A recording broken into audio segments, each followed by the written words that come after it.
Muncul di depan publik mengancam mantan istri Norma Risma, nasib Rosy Zai kini malah dalam masalah besar. Sebelumnya menantu yang main api bersama mertua itu muncul di hadapan publik dengan wajah tanpa rasa bersalah membela diri jika tudingan tersebut hanyalah fitnah belaka. Ia menuding Norma memfitnah dirinya. Saat itu ketika digerebek warga tak pakai baju dengan mertua, ia tidak melakukan hubungan haram itu melainkan hanya diskusi dan curhat saja. Merasa terancam dilapor polisi, Norma Risma minta bantuan ke Hotman Paris. Ia mendatangi Kopi Joni, tempat pengacara kondang itu, menerima pengaduan masyarakat yang membutuhkan permasalahan hukum. Norma Risma diduga meminta bantuan Hotman Paris seusai dilaporkan ke Polda Banten oleh mantan suaminya Rosy Zai. Kedatangan Risma itu diunggah langsung Hotman Paris di akun Instagramnya.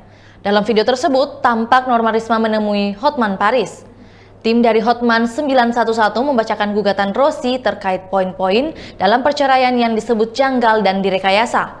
Namun belum diketahui kelanjutannya, apakah Norma Risma akan dibantu Hotman Paris dalam melawan mantan suaminya. Yang jelas, Hotman masih mempelajari berkas kasusnya.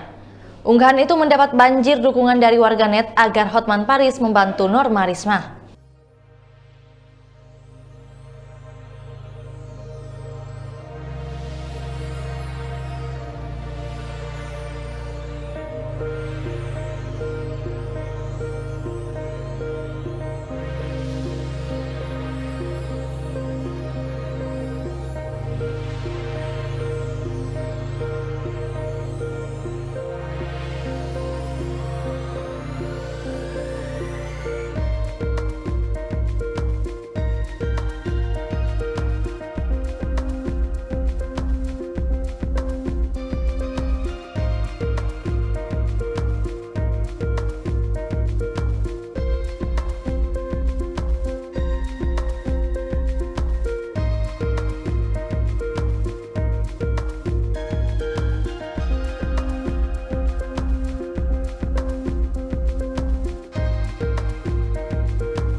Itulah tadi berita hot news kita pada hari ini. Saksikan berita hot news lainnya hanya di kanal YouTube dan Facebook Tribun Timur.